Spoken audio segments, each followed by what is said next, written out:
பஞ்சாங்கம் பார்த்து வந்து ஆண்டுக்கொரு ஆடின்னு 4 பேரு சொல்லுறாங்க மாரியம்மா. 2-3 ஆடி மாசம் வர வேணுமே, தினந்தோறும் வந்தாலும் சந்தோஷமே. 2-3 ஆடி மாசம் வர வேணுமே, தினந்தோறும் வந்தாலும் சந்தோஷமே.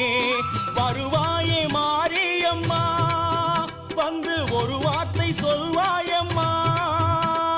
சூலத்தோடு உன்னை கண்டா சொக்குதம்மா மனசு, அம்பை அடி நடை கேட்டு துள்ளுதோ உன் கொலுசு. சிங்கமுதுகேறி வந்து ஆடடி அம்மா.